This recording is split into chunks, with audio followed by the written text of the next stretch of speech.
Welcome to another episode of Comedy Wham Presents with me, your host, Valerie, and sometime co-host, Miss Purrington.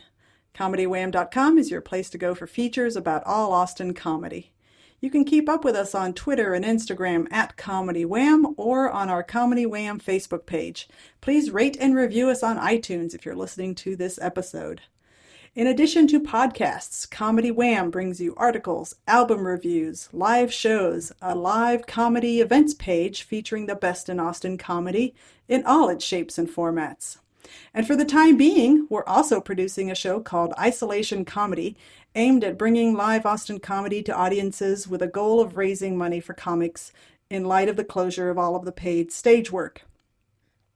Launched in 2016, the podcast project brings you funny people and their stories. As a fan, I like to delve into a comic's background and motivations and will usually take a detour along the way. Consider the interview a way for you to get to know the folks that make the Austin comedy scene one of the best in the country. Today, I am singing...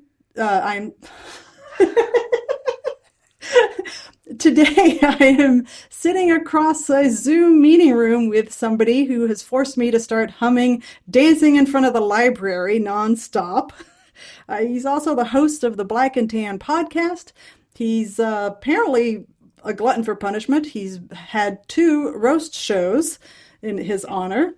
He's performed on all of the shows in Austin, travels to San Antonio and Dallas and beyond to perform. He is a featured performer at Cold Town Theater and a member of the award-winning Sugar Water Purple. And you can go listen to Ryan Darborn's episode, who's one of our alums as well. And you know he's got heart because in February he performed at Potty Gras 2020, an animal rescue benefit show. But one of the things that I remember most fondly about him is he yelled at me from across the street in December to say thank you for Comedy Wham taking on the live comedy events calendar. And I thought that was a really, really sweet moment. And now Comedy Wham presents our guest, Symply. Courtney. Symply. Courtney. Yeah, yo. I love that. That's wonderful. Great job, Travis. That's all we needed him for. Cool. We had such a blast watching some of the videos that you have online, and we're like, oh, that's how I should introduce him. I like it. That was cool, man. Hey, if I inspire anything, I always tell people that when it's all said and done, if I've been able to inspire anything, that's great. You're so positive online, and being positive online has got to be challenging. We actually had a mini conversation because I asked, how did you want to be introduced? Because I know on Facebook you have a different name, and you said that somebody kind of was hateful towards you. And I've been following you for a couple of years now, maybe a year on Facebook, and you're just always so positive. It's hard to imagine that, it's annoying to think that people are rude about that. I think what happened is more than likely, the upbeatness. I was like, man, I don't think I'm just always positive on there. I think I'm upbeat. Mm-hmm. And I think what happened is somebody, probably had their name for it. Somebody had a goofy name, whatever. I'm not gonna say goofy, say whatever their Facebook name was. And then maybe they got reported and they saw me and they're like, well, let me make sure he goes through what I'm going through. And it was one of those things that really bugged me because when they did it, it was like the week of my birthday. And as a comic, one of the things that I struggle with, and I still struggle with this now in year 7, is people misspelling my name, people sometimes putting the like they'll put an I instead of a Y, and I tell people the reason why my name is spelled the way it is simply Symply is to tribute to my kids. I have 2 kids. They're both commonly placed Y's in their name. Simone, Symonne, and then my son Titan, Tytan. And so I tell people there are 3 Y's in my name because my 2 kids and then myself. That's why I do what I do. And so I try to get people to correctly spell the name and then also correctly say the name And so the struggle of going through that. Hold on, real quick. Okay, cool. So I just want to make sure I didn't have no extra feedback going on. All right, and so that's my struggle. And so I always like online. I try to present like if somebody does a show, I'll say, hey, can you spell my name with a Y? Like I'll try to help them out with the spelling, or I'll even I'll send them the link to my comedy page. And it got really confusing with the whole because the way my name is right now on Facebook is Courtney SY. And that was the only thing they would allow me to put. And I was like, I'm trying to be clear because I don't want to have to explain to people all of this. But I say, you know what? If you're trying to be a professional with this comedian game, you have to be comfortable with explaining yourself to people ad nauseum. And so every time I get on the show, I go and say, hey, how's it going? Okay, if I'm introduced as, okay, if there's any publications, my name is written as. And I felt uncomfortable about it at first, but then especially with my birthday from February 8th, or from January 6th until February 8th, I did 34 shows in 34 nights, and I actually did really closer to 40. But through a lot of those shows, when I was setting them up, I had to explain to people, I was saying, hey, I'm trying to keep consistency here. So can you spell my name this way? And at first I had, before I even did that 34 shows thing, I used to get pushback. People would legitimately tell me, I don't like the way your name is spelled. What? Stupid. Yeah, man. It's a weird thing. Wow. I think that my vibe makes people feel comfortable to give me a piece of their mind, which, gift and curse.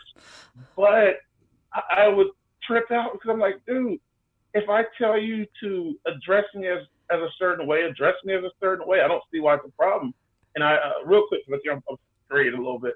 I once had somebody try to mention it to me. They said, well, it's going to keep you from getting booked because it's a gimmicky name.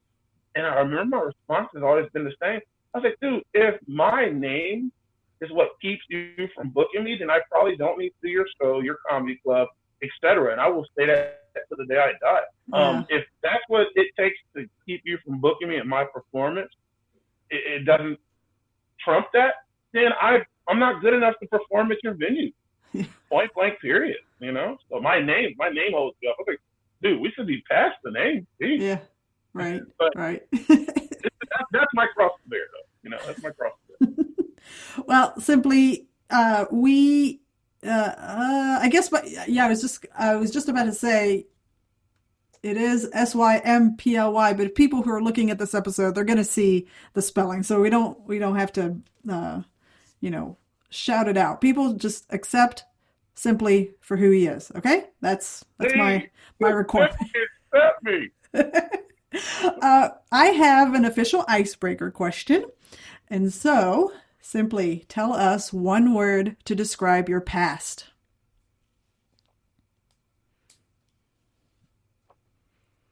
Fun. Fun. Cool. Where did you grow up? All right, you ready for this? Drum roll. Right here in the great city of... I have drum roll. Wait. No. Go back. Okay. The 512 in Austin, Texas. I am a native-born Austinite. Great drum roll, by the way.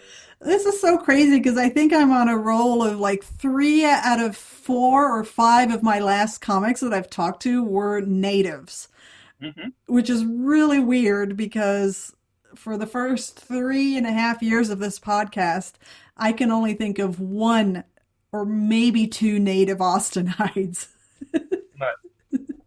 So was Luke McClory one of them? The Luke McClory was exactly who I was thinking of. So tell me about an early comedic memory that you have. This is me personally, on stage, off stage. What exactly were you going? Just growing up, something from your childhood, something that when you think of your childhood, you think, this brought me joy and laughter, or you brought joy and laughter. Okay, well, I guess my first idea of comedy obviously came from watching the late night television. I'm a kid of the 90s, and so I watched a lot of that late night television circuit, TV circuit. They had Jay Leno, David Letterman, etc. And I remember thinking like, yo, that's humorous, that's funny, but I remember the first time I saw what I consider comedy, or something that was entertaining and it captivated me, was John Leguizamo's Freak. Oh, His one man performance. It was a stage production where he went up and he takes us through his childhood and all of that, and he's on stage by himself the whole time. And it was just something about what he did compared to what I used to see on late night. I use this example and I keep coming back to it. People ask inspiration for a comedy. For me, is when I would watch the late night television shows, they would just sit at their desk and be humorous. But when I saw John Leguizamo dancing around and changing his posture and changing his face and his voice, and then the lights would kind of flicker in a certain way. There'd be music one moment, next he's doing stuff that's gut wrenching, and you know that was entertaining. That was funny. There was emotion there. It was captivating. And I know when I saw that, I was like, wow, that was it. That's literally all I had was wow when I saw that. And it inspired me moving forward. And so now when people ask, my top comedians, I still list John Leguizamo, and I guess maybe just listing off him, off of what he did on Freak. That's like just something that still I hold up there. Like that's on top of my Mount Rushmore comedy specials, etc. yeah. And yeah, that's definitely an early uh, view of comedy for me. Definitely. And did you think about performing comedy from that, or did it take you some time before you thought, oh, I'd like to do this? No, it took me long. It took me a while. I was in undergrad. Let's see, I was in undergrad at Texas State, and I'll never forget having the urge. And this stuff, memory right here gets fuzzy for me because I can't remember if it was the chick or the egg in this case. But there was a moment I worked Parks and Rec, and I was designing activities for my camp. And one of the activities I made up, there was this group of, I think it was 6 to 12 year olds, 7 to 12 year olds, I never remember the whole age group. And they used to tell these crazy stories, these jokes, and all these little things on the van ride. And so I remember telling my camp leaders, I was the director of the camp, and then I had my camp leaders, and they were trying to figure out activities to do. And I remember telling them, hey, maybe we should come up with like maybe give them a joke telling time or a storytelling time, make it an actual activity, try to create an activity that these kids, towards their interest. And so I'm thinking, okay, if I set the room up and I put a little fake microphone out there, these kids will go up and they will do what they've been doing in this van this whole time. And so I set it up, or I wrote it on the calendar, and I was like, all right, we're going to do it. Set the room up and everything. And the kids wouldn't go up. I'm sitting there, and I'm like, I have just set this whole room up. I spray painted this tennis ball and stuck it to this toilet paper roll and make a microphone. I put a little, I think it was a broom handle or whatever it is on there so you guys can stand up and do whatever with this mic. And you kids won't get up. And so I remember, in my training, just years of experience, if you want kids to do something, you have to show them. You have to demonstrate and take an actual interest in it. And so I just got up and started just riffing and randomly just making jokes about different things in the room. And I'll never forget one of my favorite things. I had a Nerf football.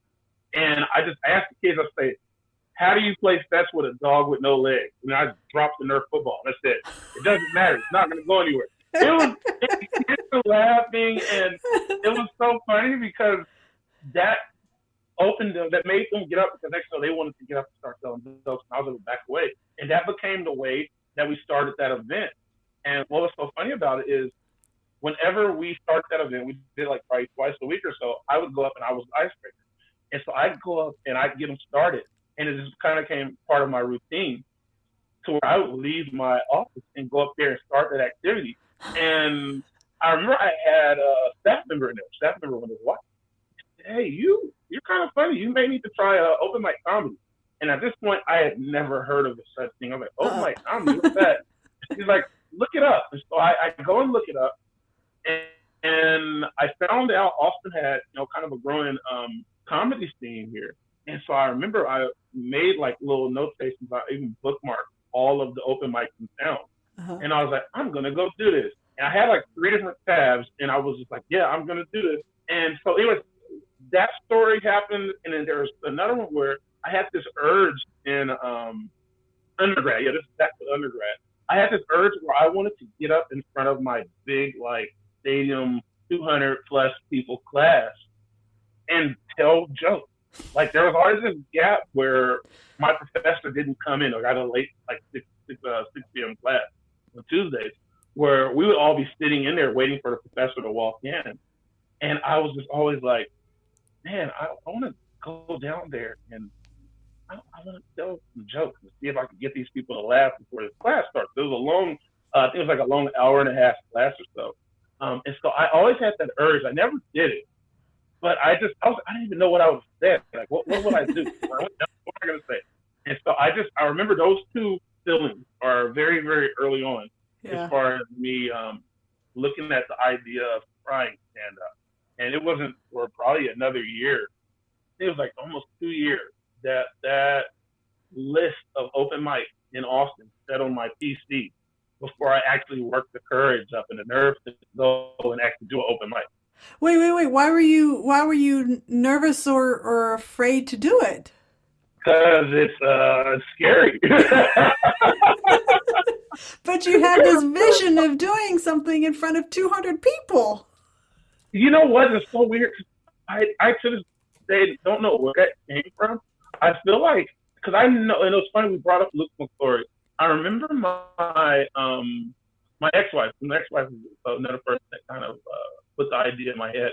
And we went to Velveeta Room. Believe it or not, we went to Velveeta Room, and the first comic we ever saw live on like a local level was Luke McClory. Oh And my so we gosh. go in there and we watched. Yeah, we walked in there and we watched. And I don't know if we were having conversations then, but I know definitely probably after she was like, "Hey, you should try that," and I was like, "Maybe. What if we're good at it? I don't know." And so I never had the courage to do it, and it wasn't until I had extra time on my hands, got divorced, and then it just became a thing that I did. And I don't know. I wanted to do it. It was something that I did want to do it. I didn't know how. And so I think they say sometimes the hardest thing to do is getting started. Yeah. And that is very, very true when it came to stand-up comedy for me. Getting started. I had so much, like I had the times, I had the locations, I had how, but it was a matter of, or I guess in this case, to be where.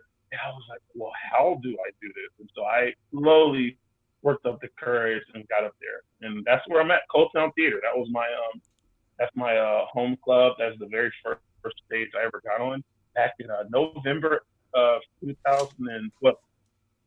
November of 2012. So I am 7 years old, or I guess soon to be 8. Okay, so sorry, the audio clipped a little bit. November 2000, which year? 2012. 2012. Okay. So this was Maggie May era? Mm-hmm. This is Maggie Mayer. Yeah, one of the coolest things about her, this is one of my favorite. I have so many favorite Maggie May things. One of my things that I respect her most for is the fact that no matter what she did, very rarely did I see her miss a Monday open mic. Mm. And this is in a day and age now where comics, I don't know why I see comics take on these open mics only to constantly pass them on to people and people and people. And I'm like, that's a commitment. And so she was there every Monday, and I always call it the Maggie Oki hour. I still love watching her at the end of the Monday night stick or whatever, doing Maggie Oki. And so it just, I always respected that. I was like, dude, no matter what she has going on, she's somehow attached, to this theater. And so I tried to govern myself. I'll say cry. I don't want to say cry like that, like I gave up. But I try to govern myself by the same accord. So your first open mic, how did you approach it? You finally are gonna do it. You've been maybe studying shows or other comics. How did you approach that first time? Did you write You ready for stuff? this? Did you just go off the cuff? All right. What'd you do? I had a general idea, but you know what I did? What? My first open mic experience, I showed up at the wrong date. So I Oh showed up on a Friday. I worked up all this nerve. I was nervous. I was scared. I had tabs on my computer called, oh my God, we're really going to do this. Yes, we're going to do this. I'm no. terrified. I show up to Cold Town Theater on a Friday night. I'm nervous. I'm scared. I walk in. I'm like, I'm here to perform. I'm here for the open mic. And they're like, Oh. oh, this is a book show. That's when I learned what a book show was. Uh-huh. You have to come back on Monday. So Oh. I freaking go through all of that. I finally get there, and I knew I was gonna do it because when I went there on Friday and they told me no, I was like, well, I'm gonna wait these next 2 days, and then I'm there Monday. And I Uh-huh. went there Monday, and I was just gonna tell a story. I said, I'm gonna tell this story um, about my first car wreck. I thought it was the funniest story ever. It was the idea of me having a car wreck, and the only joke in the whole thing was the fact that I instead of calling the cop, I called my best friend and told him, guess who had a car wreck. So I, to this day, think it was a long story, a long walk for no payoff at the end. Well, that's okay for a first time up. Mm-hmm. And I teach defensive driving now, which is funny. I teach comedy defensive driving now. And it's, I've started slowly chipping away at where the funny is in it. Because I told myself as a worker bee, I call myself a worker bee when it comes to comedy, that I want to go through my old books. I keep all of my old joke books, and I want to figure out a way to punch up and make funny every idea I've ever had, Huh. or somehow use pieces of that for another joke. And so, excuse me. So part of what I've been doing with that joke is figuring out where I can take the audience with that, and try to stay in the realm of the truth, but at the same time, have liberty or take liberty with embellishments here and there. So it's my first joke, but I know one day I will have that joke and that story melt down, Yeah. and I'll be able to say, y'all ready to hear my first joke ever? So how did you feel getting off the stage that first time? Did you say this is it? This is absolutely it. Exhilarating. It was amazing. Feeling second to none. Now I do have to preface it with the fact that at this point I wasn't divorced, but I was separated and I was going through a very rough time. And so did it, when I went into the comedy world, there was this fearlessness that I think I've been there again, but I wasn't scared of anything. At that point, I was going to court. I was getting bad news. I was dealing with all of these stressful things. And then I went up and told jokes. And although, let's say I was nervous, I wasn't nervous the same way that most comics are. Hmm. At that point, I was already comfortable being on stage just because my background, I was a pageant kid growing up. And so I was always in front of a crowd of people. I had to do speeches, had to do plays, sung in a choir in church, all of that. So I was used to being in front of people. Even at work, I had to present, I had to teach, I had to train. So telling jokes, I was nervous about, okay, I want these jokes to work. I want this part to be funny. But as far as when I got off, I was like, yo, that was fun. Let's do this again. I think I left from, let's see, I always swear that was that Monday night. And I feel like I did another open mic there, but that could have been Monday. I did nothing on Tuesday. And then Wednesday, I remember I was at Kick Butt, and then I went from Kick Butt over to Mr. Friend. And that became my life. That was my life. Every Monday was Cold Town. Tuesdays was the Tuesday night improv jam at Cold Town as well. And then Wednesday was Kick Butt, and Mr. Friend. And that was pretty much the schedule I followed for a long, long time. At what point did you introduce the improv element almost to it? immediately. Almost immediately. So here's Okay. the weird thing. A lot of people know me in the improv community because I've been around for a while. Like I've almost been around improv as long as I have stand up. I didn't formally take classes. All I did is I just hung around and I asked questions and I just watched shows. And then I went to the jam, and that's where I did. Like that was part of my regimen. was to do open mic, as far as I called it, open mic stand up and open mic improv, which is what the jams essentially are. Okay. And so I did that off and on for a long, long time. And so that's why I know a good amount of people in the improv community, only because we would cross paths during the jam, and I was Hmm. always there. But yeah, I just probably the first, maybe give me a 2 weeks into stand up, I started going to the improv jams as well. And I was like, dude, this is dope. This is fun. Okay, I like this. Well, if you're having a stressful time in your other life, then yeah, it's a great escape. But I know for me, comedy was my therapy after my divorce, so I get it. A lot of us, I think there's so many people that are brought to this through tragedy, and it's so funny because every once in a while I forget how long I've been divorced, and the way that I can figure out how long I've been divorced, I'm like, well, I've been divorced a year uh, less than I've been doing comedy. So I've been divorced for 7 years. I've been separated and doing comedy for 8. And so I remember the separation took me a year of going through court, and then I was finally divorced. And so I'm like, okay, so how long have we been doing comedy? 8 years. Okay. I round up. I was at 8, 7 Yeah. to 8. And then I go from there, and I'm like, okay, that's how long I've been divorced. Like I've literally put being divorced so far out of my mind that comedy is literally the only thing that I kind of keep track with. I think my kids' birthdays and comedy are the only dates that I really keep track of. I have to ask myself how old I am. I'm like, 30, I'm 34. Well, how long have I been doing comedy? Okay, how old is my daughter? How old is my sister?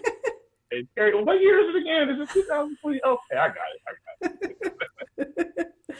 Um, how give us some insight because I know from talking to Ryan Darborn, which I think was, ugh, it was at least 2 years since I talked to him. I know Sugar Water Purple is like a big deal as far as improv groups is. Were you there at the from the ground floor, or was that something that you had to audition and perform for that troupe? Okay, that's a good question. Let's see. So, short answer, no, I was not there at the beginning, but yes, I actually was. I wasn't a part of the group for a while, Uh-huh. but I remember my friends when they got into it. One of my friends who's no longer with the group now. Um, he told me about the initial idea. Like he got into improv, and I always try to remember how this story worked. Did I get him into the jams? Because one of the things people would ask me is, "Well, what do you do on this day and that and that?" I tell my resident, and I say, "Okay, on Tuesdays I go to the improv jam." And so I remember I brought him there, and he ended up taking to it. And I'm talking about he took class after class, joined groups, and started doing all these other things and different courses. And I stuck with doing the jam and doing stand up. And I remember when they made the group, as far as Sugar Water Purple, the concept, I remember hearing about it. I was like, that's kind of cool. And then I still stayed and stand up, but every so often I'd come by and watch. And so I watched Sugar Water Purple probably for about 2 years before I was even asked to, sit in. And I was always, people assumed I was part of the troupe because I was always there, obviously because we're all Negro. And so people were like, oh, man, y'all are good. I was like, hell yeah, we are. And then one day I sat in with them, and it kind of became this reoccurring theme where I would come sit in, like if there was a festival run or whatever it was, and I would just kind of sit in. And before I knew it, I became a member of the group. And it's weird because I feel like my life has always kind of been that's how it's worked. I've always went up and had a dry run, as I'll call it, with stuff, and then before I know it, I guess you know what? This is a metaphor. I always dated with whatever it was that I eventually married. Uh-huh. And so, like my job, for instance, I was always around when I worked Parks and Rec. I was that person that was always there, and if somebody needed help. Then before you know it, I ended up helping out. Then I got hired on, and comedy was the same thing. Improv was the same thing. Even the podcast, you call it Black and Tan. I Mhm. was always kind of there as a guest, and those are my homies. Shout out to Aaron Tatum and Jacob James Garcia. Um, those are the two guys that actually, those are founders of Black and Tan podcast, by the way. I was always a guest. They would say, "Yeah, you're just a guest on the podcast," and I was always there though, and I was always there. Before you know it, they're like, "All right, you're on the podcast." And I was like, "Cool," you know. So that's, I think that's how my life works. I Yeah. hang around long enough, I'll become family at some point. Well, it's a good way to study your way into knowing what to do and fitting in. That's Uh, how improv works. Improv worked with me just watching. I was always there, and I have no problem with asking questions about things, and that's my inquisitive nature helps me out a lot of times because I'm always asking questions, and then I try to tell people I talk a lot. Like I talk a lot, but I have to listen even more than I talk. And so for everything that I talk about or ask about, I'm trying to listen to double of that. You know. mhm. Uh, your style from the handful of videos that I saw is very interactive with the audience. It's very clear to me you know how to hold command of an audience. The reason that I specifically brought up the benefits show that you did in February, the Potty Gras, Mm-hmm. was you seem very comfortable with the role of host and an MC for a gathering of people. Mm-hmm. Uh, so that's clearly something that you brought from childhood. Are you not hearing me? No, I'm trying to see. Do my eyes look closed? Because I have this thing where my eyes never look open. I'm No. sorry. I'm listening to you. Okay. I hope you Uh, don't think I'm asleep. I'm like, it looks no. like I'm asleep on the camera. No. I No. promise my eyes are open. Okay. um, so is that something that you brought into comedy from the get-go? Because the videos that I saw are more recent, where I see you leading the chant of Simply Courtney, and then the interaction of the random words and the beatboxing. You're playing with the audience. Is that something that you've done from the beginning, or is that just a more recent evolution? It was something that I came in with. I came in with that. It got beat out of me for a little while. I will be Hmm. honest. Talking with veteran comics and all that, there was stuff that they were like, "Don't do this, don't do a lot of that," and I Don't didn't do do that. something Like, different. yeah, don't mess with the audience. Don't ask questions. Don't beatbox. Don't rap. Don't dance. Don't get too loud. Don't talk fast. Don't trail off. These are all these things that I do now. And it's not saying that I'm a master by any means of it, but it's how I am wired. It's in the fabric that is me, and I shied away from it for a little while. I think there was probably a good 3 year span where I was on stage and I was trying to be, some of my brethren who are very, I don't want to call them one dimensional because that sounds like an insult, but what am I going to do here? Uh, Whatever phrases, I'll come to it. But I was trying to be something I wasn't, and Mhm. that's not who I am. Who I am is somebody that is going to interact with the audience, is going to be goofy and live by the seat of my pants on stage with a mic in my hand. And so I got away from trying to fit in, and I started becoming comfortable with being who I am. That took a while. I mean, I've been doing this comedy thing for 7, it'll be 8 in November. Um, First 2 years, I was probably up there just doing what I wanted, you know. And then year 3, that stuff started getting kind of taken from me, and it wasn't taken from me; those people giving me advice. I was listening. Year 3, year 4, year 5 was me kind of trying to figure out a way to fit in, and then something happened about year 6 or so where I was just like, "Yo, I have to go back to figuring out how to have fun." And in year 7, something between year 6 and 7, I figured out how to have fun being me, but at the same time being able to flex that yes, I can write. Yes, if I need to slow down and you know do it this way, I can, but it's going to be within the realm of who I am as a performer. It's not going to be, oh, simply Courtney's doing an impression of another comic. No, that's simply Courtney performing. You know. Okay, humor me as I try to lay out this question. All right, so for a 3 year period, you had a series of people who were telling you, "Don't do this, don't do this, don't do this. Be more like this, be more like this." And so for that period of time, you kind of humored them.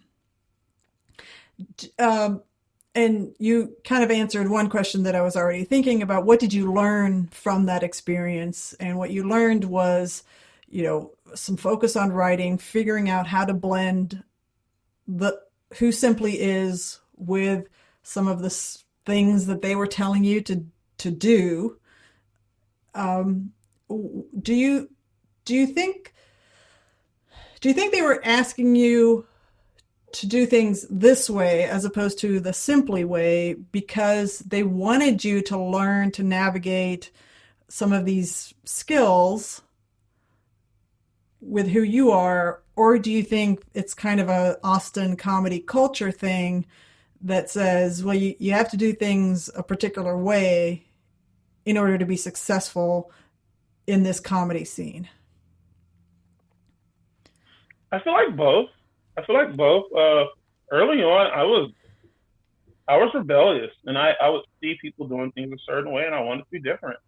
And even now, if you would have asked me this question, let's say a year ago, I'd have been like, "No, they were scared, and the stuff that I was doing was stuff that they were scared of. That's why they didn't want me to do it."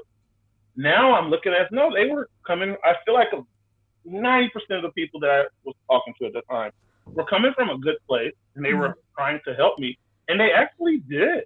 Um, Having to slow down and not be totally just wild man up there, it helped me out in the long run because it made me kind of figure out who I am, and it made me figure out a way to show the audience.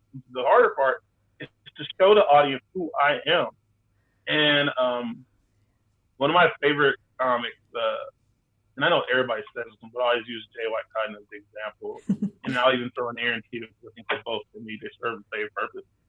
They use a phrase, it's the economy of words, right? Mm-hmm. And I talk a lot. I have the gift of gab. That's what I do. That's my superpower is to talk you under a bus, and an alligator. And so learning how to say a lot with less, that was one of the biggest strengths that I gained from that 3 year period. Being able to act out or being able to go up and say something that is almost, it's a whole line, yet all I said maybe were 2 words, and then I just, simple stuff like that. And that period, I am so grateful for that 3 year period because it shaped me in ways that I'm still figuring out today.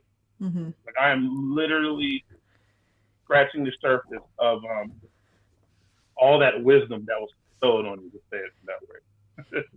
Yeah, and part of the reason that I ask that is, if we've got comics that are listening and they might be feeling like people are giving them advice, air quotes, and they're feeling like, well, they don't want me to be who I am.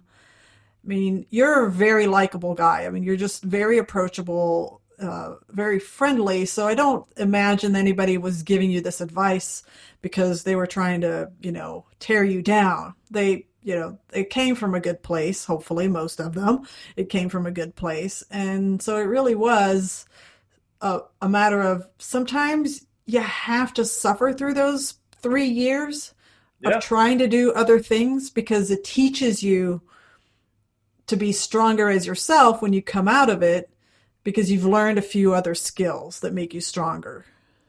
absolutely. So that can be really intimidating, I think, for people that aren't as confident in who they are.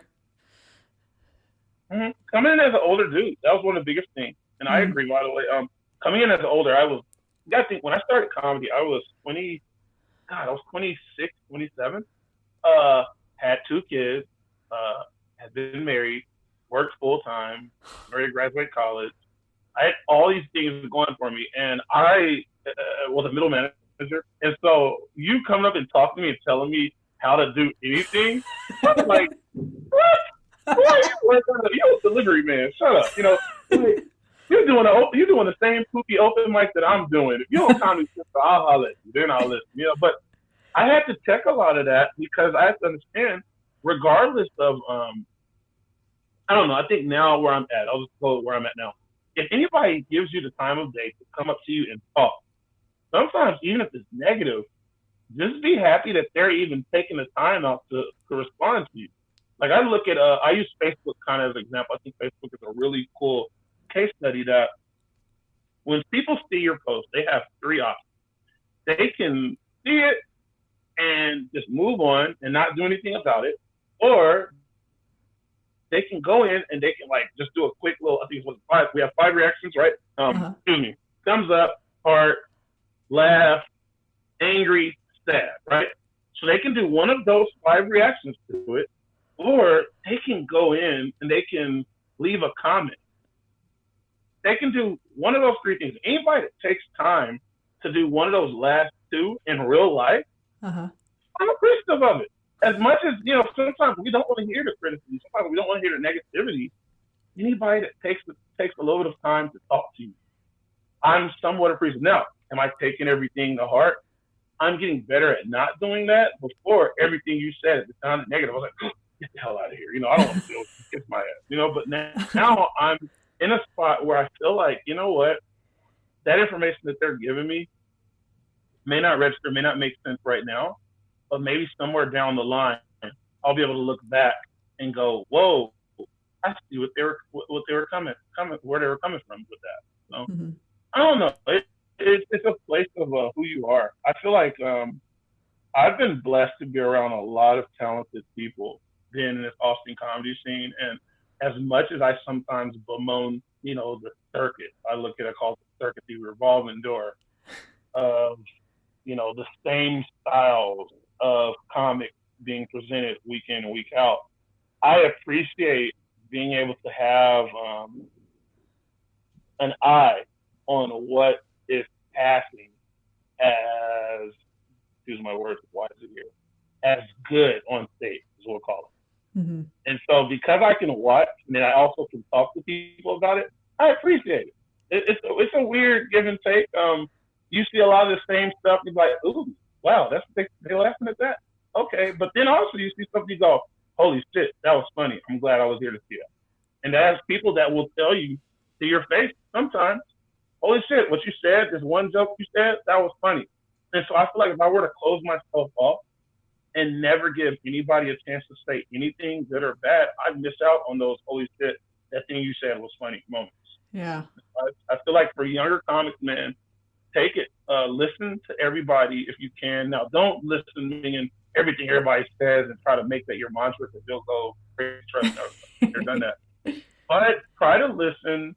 I guess using what I said earlier, try to listen more than you talk. As a motherfucker who talks a lot, I don't know not supposed to cuss, but I have to keep it real 1,000. As a motherfucker who talks a lot, I need to understand I listen way more. I've served way more than you guys will ever know. Anybody listening to this podcast, if you take anything away from Symply Courtney, podcast or interview, what is this? We write an article about you that goes with the podcast, so it's both. So they will hear this too then. Yeah. Okay, this is the part where I speak directly to the listeners here. Ding, ding, ding. If you ever need to know anything or ever want to know anything about Symply Courtney, just know I see everything. Okay, I don't want to say I see some things, I see most things, I see everything. Now, do I react to everything? No. Do I comment on everything? No. I have a very keen awareness of most things going on when it comes to this comedy scene, especially here in Austin. I tell people I try to observe. I try to make myself aware of things that I feel don't concern me. I spit on my phone, wipe it off. I try to just be a steward of this scene. Yeah. Because I love comedy so much. I try my best to never have a moment where I go, I don't know. So Simple. Yeah. Well, I mean, I was really flattered when you called out at me in December after Comedy Wham took over the events calendar, and I'm like, oh my God, Simply knows who I am. Oh, I knew who you were. I knew who you were a long time ago because I remember when I saw your interviews, not your interviews with your interviews, and I was like, okay, oh, okay. And I don't remember who exactly it was, but I did see your interview, and it was an article, and it could have been Chris Castle or somebody. But I remember going, hey, I think I'm a comic. I would love to do an interview there. And then I looked at that and I said, well, you know what? I'll keep performing. I used to try to go out and seek out people and say, hey, I'm interested in this and that. And I still will do that for shows from time to time. But when it comes to things that are, I call it just beyond the scope of shows, I just wait my time. I say, you know what? I'll mention it. I'll say hello, but I'm not going to put a time on it. I'm not going to put a clock on it. This opportunity came up. I was like, heck yeah. But at the same time, I wasn't on no it's about time type stuff. I was like, Yeah. no, I'm getting to do an interview with Valerie. This is kind of cool. I'm excited. Yay. You you did this 34 days challenge before your birthday. Is that something that you typically do where you challenge yourself to do something different? What do you mean exactly? Let me make sure I get the question right. So before, 34 days? well, before your birthday, you did this 34 shows in 34 days challenge, right? Mm-hmm. And, that's not something that everybody does when it comes to comedy. So is that something that you've always done where you try to challenge yourself to do something like that? Or is this you just came up with that idea and thought it would be fun? No, that was just a random idea that popped in my head. Have I done things for my birthday every year? I haven't done things for my birthday every year. For the last 2 years, I've done the roast, which was Uh-huh. really cool. Um, Shout out to Cold Town Theater for letting me do my roast there this year. Um, how did the 34 thing? I can never remember exactly how it started. I feel like it was just some weird idea I got, and I was thinking, okay, I turned 34 soon. This is also the youngest, let yet the oldest, and as far as when I'm looking at numbers. And I was like, man, when I'm 35, that's a lot of damn shows. 35 shows and 35 nights. I don't know if I'll be able to do that. I don't want to think about 40. I hope it's 40, but I don't want to think about trying to do 40 shows and 40 nights. I was like, Yeah. 34, I think that's attainable. So I started doing the numbers and I started looking around. And I looked at all the shows and all the people I knew that ran shows, and I kind of started putting constraints on there. And I was like, all right, we're going to do this, or we're just going to try to do this, but we cannot have any repeating shows. And so I told myself, Oof. that means like I do a Wednesday show every Wednesday. And I said, it has to be booked shows because I want it to mean something, not take anything away from my open mics or my reoccurring shows. But the concept of me going out and personally asking for each spot that I'm given, it's that's who I am. And I was like, dude, are you scared to get rejected? Yeah. Oh well, get over it. Because if you want to be a successful comic, if you want to make this your bread and butter, you're gonna have to get used to getting rejected a lot. And so 34 shows and 34 nights was probably a 2 month process of planning. I went through and I sat down with a calendar and I just wrote out every single show from Austin to Houston to Dallas to San Antonio. Um, and I just looked and I just kind of plotted out days. I figured out who ran them, who hosted, who booked it, um, when it happened as far as frequency, and then I slowly went from there. And then I made a chart based off, off of Sunday through Saturday of what I could do, and I plotted out, and then I made a backup for okay, if this one turns me down, then I'll have this one in its place. If these end on the same day, what time does this one have to have? Like there are some days I had 4 shows in one night, Wow. and I remember the logistics behind it. It was part of me having to put on my big boy pants and understand that, hey, you have to be forthcoming with people. If you get booked on multiple shows in a day in the same city, you have to be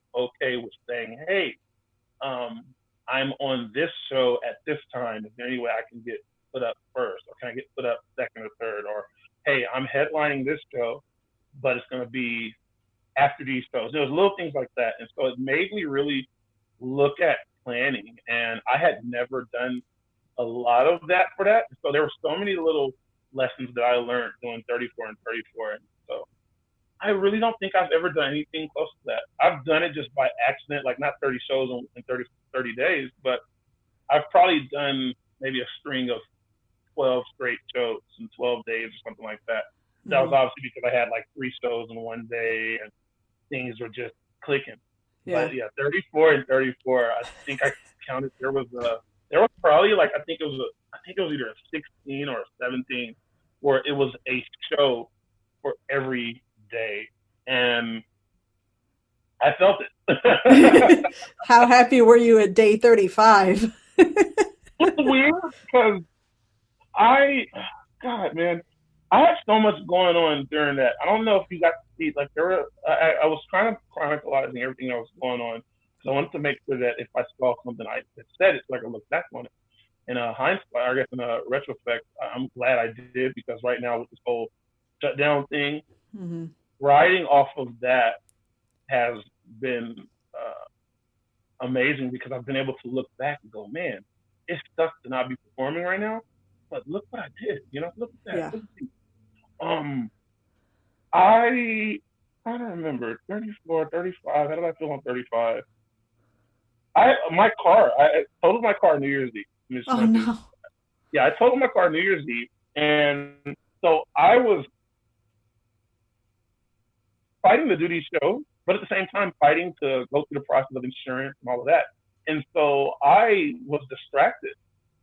So by the time I got on stage, performing was the easiest thing for me to do. Because Mm. everything I did, and it almost was echoes of going through my divorce. I think I see a lot of similarities and parallels there. That when I was going through what I was going to court in the morning and going to work in the afternoon, midday, and then when I got done, I would go and tell jokes. That was my chance to kind of release and kind of escape from what was going on in the day to day. And so when Mm-hmm. I dealt with the whole car thing, performing was the easy part. And so yeah, I had times where I was tired, but I was just happy to be on stage performing and upholding, what I said I was going to do. That was my biggest fear was, damn, my car is going. All right, I got to get a rental car. I got to borrow a friend's car. Got to Uber. I was doing all these things, man. And it was amazing. It was amazing. But by the time I got to 35, let's see, because our official count was, I think it was 41 shows. I technically did 41 and 34. Wow. Just because there were some shows I didn't publicize because of, I don't know why. There were some things that popped in and popped out. But I actually did 41 shows in 34 days. The last few was just me gutting it out. I had my roast was actually the last official day, and that was one of the most amazing, exhilarating experiences ever because I had friends that came out the woodworks, and I was thinking, I don't know if this thing is going to happen. And then before you know it, more and more people came. For me, we packed up all these people, and I was like, look at this. People are here for me. Oh my People God. like you, Symply. They like you. They like me. So I will never forget when it was over with. There it is. When it was over with, I was preparing to do other shows. Yeah, I didn't get it. I legitimately did not get a chance to. I made my post and I wrote, and it took me a full day to write out how I felt.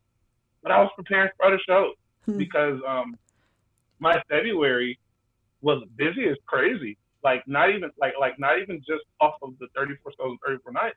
But then after that, the back half of February was crazy in itself.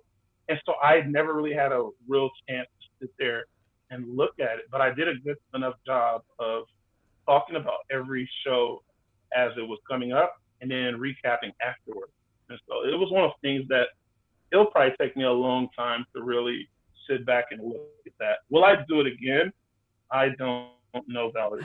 35 sounds scary right now. Well, we are living in very unique times right now, and hopefully it's not a long time that I get to ask my guests this, but what are you doing in this time of shelter in place, shelter in space, or shelter in space? Whatever. Yeah. I haven't married anymore. We're still in space. Now, shelter in place. So currently, what I'm doing is I have went out and done a little bit of the Uber Eats because I'm a delivery driver, and so I've done a few of the Uber Eats, and then I've stayed at home. I'm not that big of a fan of everything that's going on because it's downright scary, and going out is terrifying. If you go and you're like, oh my god, I touched that surface, let me wash my hands. Did I wash it good enough? Man, why is my lip this right now? It's just so many things, and so I've kind of limited going out. Every so often, I will go out to go get things, but nothing. And are you doing anything with respect to your comedy during this time? Are you writing? Are you taking a break? Are you? I'm writing. I'm writing. I did a show last night. Mhm. Shout out to Money in the Bank Productions, Brandon Lewin and Carter Anderson. Did a show last night. I think I'm doing. I may be doing another show Yes, coming you up will next be. Friday. So I've been doing that, and that's been it. But now I've been writing. I have a few little side projects that I've been working on, and so this is honestly, this couldn't have came at a better time because there were so many things that I needed to work on that I was kind of putting off, and I'm just trying to find a positive in this situation. That I have no excuse but to work on these things. It's really fun because I told myself I was going to take a year to work on a very specific project, and I remember I had the idea of working for a year on that specific project. This is before my car wreck. This is before the 34 and 34 was going on. And I was like, damn, I don't have time to work on this because I'm doing this stuff. Well, I got a lot of time on my hands now to work, you know. Yeah. So I've been writing. I'm gonna start touching on some topics that I've been trying to figure out how to talk more and more about my work history, my work life, because there's a lot of funniness there working with kids. You know, I worked with kids for over a decade, and I've only scratched the surface and the hilarity that ensued me working with those kids. And so I'm going to start doing that a lot more. I'm also going to maybe cap, and this is weird to say cap, but there are some topics I'm going to slowly try to move away from just because I don't know. I feel like it's time. Like I'm still going to tell those jokes because they're good jokes, but I want to start writing in another direction. And so I think that's really fun for me right now is thinking I'm going to do something to immortalize that. I'm winking. Something to immortalize that topic and then move on from it, you know? So that'll be something that's coming up in the future. I'll leave it at that. Okay. Me being coy. Yeah. Well, we're going to start winding down. Is there anything that you want to promote that we haven't brought up? I'll give you a chance to promote officially in a little bit, but is there anything we haven't talked about that you would like to make sure people hear about? What got you into comedy? Well, for me, it was divorce. Well, But I it mean, was yeah. so, and then I think I was 2 years into this podcast. And when I started the podcast, I had no intention of being a comic. I just randomly 2 years, it kind of felt like lightning struck. And I thought, oh, I wonder if I could write a joke. And I wrote a joke. And then I thought, well, if I write one, I should maybe go do the joke. Yeah. And so it was very random. I look around at the comics around me in Austin, and I just, I cannot even begin to compare myself to them because they're just so good. So I just kind of putter along and do what I can within my particular abilities. And I think that comes with, the age and the wisdom that's like, I know I can't compete with others. So I'll just do what I do and I'll be okay with it. I like the last part of being okay with it. Getting away from competing That was something that took me a long time to get out from under. This idea that you're competing against everybody that does something that you think you do, Yeah. when in actuality we're all on our own path. And I'm trying to remember. I've seen you? I saw you at Cenote. Yeah. Oh man. So yeah, that was one of the first times I think I knew who you were. I look at names on the sign-in sheets and I try to match faces, the names, and then Yeah. eventually material and all that. Those So were very early days. Cenote was my were my first open mics. I believe it. That's interesting. I'm always curious. I really love finding out what brings people to comedy. Like I think anything, honestly, it's not even just comedy. I always like to ask people what made you get into comedy. I think that's pretty freaking neat. Keep going, man. You're son. Before we get off, what does he think about comedy, or as far as your comedy goes? He has not been allowed to listen to my comedy because I'm not age appropriate by any stretch. So, Understood. You can uh, social humor. oh well, I mean, he has seen all sorts of age inappropriate humor, so he's definitely a well-rounded fan. I'm very intimidated by him watching and hearing my stuff. So, Yeah. How come? Mind me asking, how come? um, tables have turned. This is my interview. I don't know. I think it's, of anybody whose opinion I care about, it's my child. Yeah. So, yeah, I fear that he's going to say, "Oh, that's the worst." I would hate to hear that. Hmm. So, I figure I wait long enough and then I say, "But I've been doing it for 3.5 years." Mm-hmm. So, anyway, we're It's just surprising. Mine, I have an 11-year-old and a 9-year-old, and I've performed dozens of times in front of them, and it's really interesting for me that whenever I don't think I did particularly well, and they're there, uh-huh.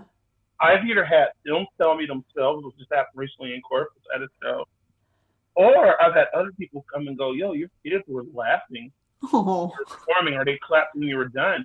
And so it's always amazing to me when I meet other comics with kids. I was like, we all kind of come about the same thought process. What you were saying is about the same stuff I've said. Some of the stuff that I do, because I go clean and I can work dirty as well. Uh-huh. And I'm always like, man, I don't want them to hear stuff. I was like, dude, our kids know who we are. As Yeah. much as we think that these jokes that we're making are going to be things that are like, oh my God.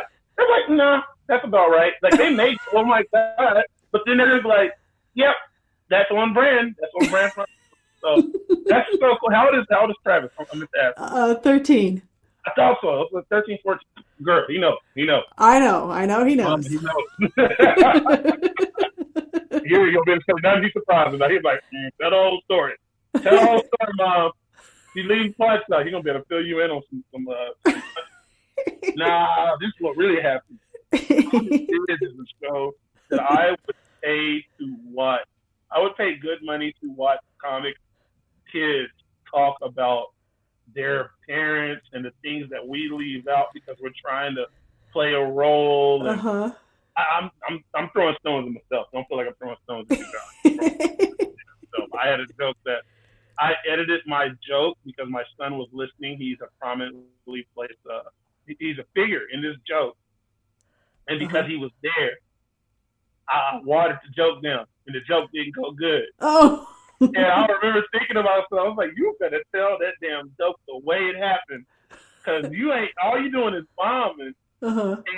And then your son will be like, "You ain't funny," and I don't like that joke. I was like, you know what? I'm gonna tell this damn joke the way it really happened. Uh-huh. God. Well, let's start wrapping up and let me ask you my final question. One word to describe your future.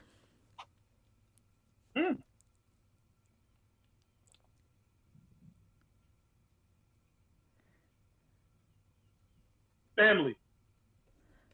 Nice. From fun to family. Well, that is a wrap on Comedy Wham Presents Simply. Courtney, tell us where we can find you on social media and things you want to promote. First and foremost, I want to shout out my homies at Black and Fans Podcast. boys Aaron Cheatham, Jacob James Garcia. Those are the dudes that put me in my place and continue to put me in my place on almost a weekly basis. Then also I want to shout out my team, my family, my brothers and sisters from another black and not black, sorry, Single Purple. We have a show that we do every Wednesday over at the Coattown Theater, 8:30, called "Can We Kick It?" When we resume, which we will, I'm optimistic. I live on optimism. When we resume, after all this is said and done, we'll be back there every Wednesday at 8:30. Wednesday nights 8:30 over at the Coattown Theater presenting "Can We Kick It?" You can find me online. Let's see, Instagram is Boogie Squat. That's BOOGIESQUATCH. That's Boogie Squats, a dancing staff squats. I dance a lot. Hey. And then you can find me anywhere else. You just type in Symply Courtney, SYMPLY COURTNEY. The first name is misspelled because I'm black. Symply Courtney, SYMPLY. Tell people my name doesn't have I's in it because I don't just do it for I do it for my wives, and my kids are my wives. So there you go. Nice, nice. We hope you've enjoyed learning about how Simply got to be the comedic genius and positive force you heard today just as much as I have. This has been Comedy Wham Presents Simply Courtney. I'm Valerie, and that's been funny. Thank you, Simply. Thank you, Valerie.